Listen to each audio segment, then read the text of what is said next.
So the question is sort of like the seeking and the seeker, you know, or what's being sought also. Throw that in there. So when there's seeking, just like when there's anything, when there's an activity, the mental process is claiming the activity and using it to infer that there's a noun, a seeker, yeah? So just like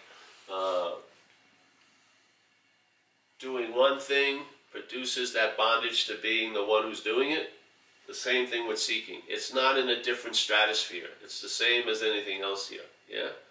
The mental process will claim seeking like anything else. It doesn't have any respect for quote-unquote nobility or lineage or tradition. Its movement is to claim because that's how it gets a sense of being here, yeah? So it's through the seeking that it presents or produces the sense of being a seeker, okay? So sometimes there's the seeking and the seeking and the seeking, and then it hits a critical point where it collapses, yeah? You just can't do any more of it.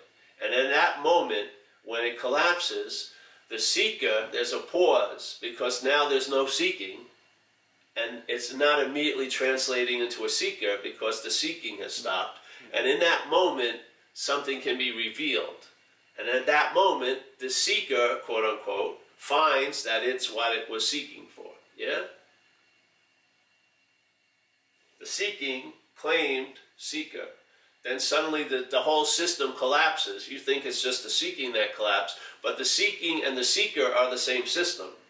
There's no seeker without seeking, and there's no seeking without a seeker, you know? So when that collapses, when the seeking collapses, there's a pause for the substantiality of the seeker. In that pause, there's a glimpse, or there's a realization, and the whole ghost can be given up, where you realize that you are what you were looking for the whole time, but not as the you that was looking for, yeah? You were always what you have been looking for the whole time you were looking, but not as the you were looking for. So it's not like the you, through all the seeking, finally got to be a really beautiful you, and now that's what you were looking for. That isn't it. It's you realize there is no you, yeah? That's it. So the you, yes? That was seeking is what you're looking for, but not as the you that was seeking. Yeah? Yeah.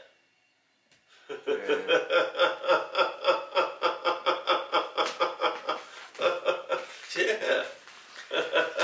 And there is a pause, because once that collapses, the structure of this shakes.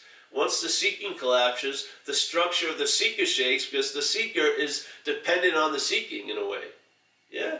So when the seeking stops or gets, it just can't do this anymore, then that whole shaky tower of seeker starts, and there's a possibility then. When you see it isn't so solid, there's a possibility. Just like with an alcoholic, when they finally are sick and tired of being sick and tired, when all the drinking and using finally collapses, them being the drinker and the user gets to be seen in a sense. And then recovery is available. Yeah? They're symbiotic. See, the sense of Paul has no sense that stands on its own. It's brought about and reinforced by the claiming of conscious contact in a way. So an action is seen, and it's immediately told that I'm the doer of that action. So by the sense of being the doer of the action has a purpose. It's building the doer of the actions. So whatever actions the doer thinks it's doing, it will take that flavor on. If it's doing a lot of bad actions and stuff like that, it will take on a sense of being, let's say, a bad person. A lot of good action, it takes on a sense. They're both connected. Yeah? When this starts really shaking, this shakes. When this is solid, when there's just seeking, seeking, seeking, seeking, the seeker is quite solid. It's right in place. It's like got a really good root system.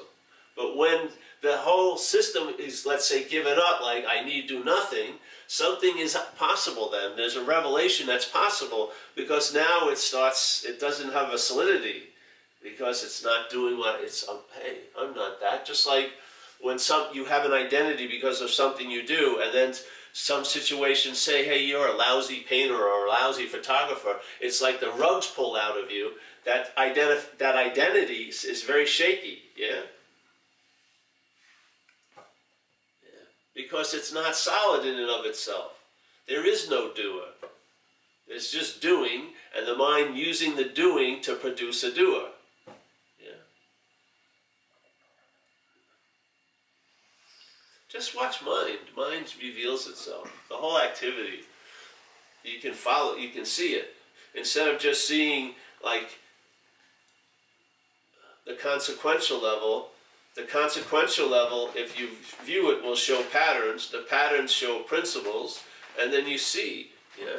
And if you see, you mustn't be that which you're seeing. You know, you must be the seeing of it. If the farthest you can go back to is seeing things and seeing things about yourself and seeing and seeing and seeing and seeing, then maybe it isn't about yourself that you're seeing. It isn't about the things you're seeing. It's about the seeing. Maybe that's what I am, is the seeing of everything. Yeah. Not a verb, I mean, not a noun, not a subject, not a thing. So it's difficult for the mind to fit itself around that, because it's always being implied as a noun or as a subject. But when it's if it can, when that gets weakened, that idea of everything, there must be a doer behind every doing. There must be a seer behind all seeing. I don't believe there's a seer behind the seeing. There's just the seeing. Yeah. I think the seer is something that's being seen. The feeling of being a seer is seen. Yeah. It's just another fucking thought that's being seen, or a sense. Oh, I feel like I'm the seer. But what's bringing that to you? Which is seeing. Yeah. Even the feeling that you're the seer is brought to you by seeing. Seeing precedes it. Yeah.